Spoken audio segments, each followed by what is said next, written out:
ሰንደቅ ዓላማ ሲሰቀል ወይም ሲወርድ ካዩ ምን ማድረግ እንዳለበው ያውቃሉ? ብሔራዊ መዝሙርና ብሔራዊ ሰንደቅ ዓላማ ደምና የደም ስር ናቸው፣ አይነጣጠሉም። ሰንደቅ ዓላማ ሲወጣም ሆነ ሲወርድ በብሔራዊ መዝሙር ይታጀባል። አሰቃቀሉም ሆነ አወራረዱ በዝግታና በእርጋታ መሆን አለበት። መጣደፍ አያሻም። ከብሔራዊ መዝሙር አጀማመርና አጨራረስ ጋር እኩል መሄድ ይኖርበታል። የአገሬው ዜጋ የሀገሩ ብሔራዊ መዝሙር ሲዘመር በተጠንቀቅ መቆምና ስነስርዓቱን መካፈል አለበት። ብሔራዊ መዝሙር ሲዘመር ማድረግ ያለብን 5 ነገሮች። አንደኛው የአቋቋም ስነስርዓት ነው። መዝሙሩ ሲጀምር ከአካል ጉዳተኞች በስተቀር ካሉበት መነሳትና በተጠንቀቅ መቆም የዜግነት ግዴታ ነው።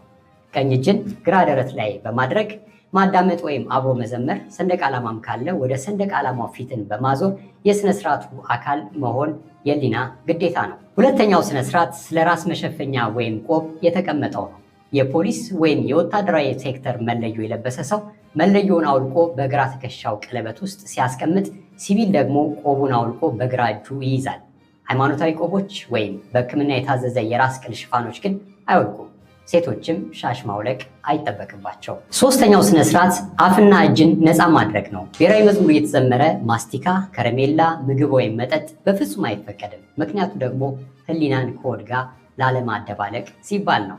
በእጆ ላይም ቢሆን የሚበላ ወይም የሚጠጣ ነገር ካለ ማስቀመጥ ያስፈልጋል። ተማሪዎች ግን ደብተርና መጽሐፍ ይዘው መዘመር ይችላሉ። አራተኛው ስነስርዓት መዝሙር አብሮ መዘመር ወይም በጸጥታ መከታተል ይገባል የሚለው ነው።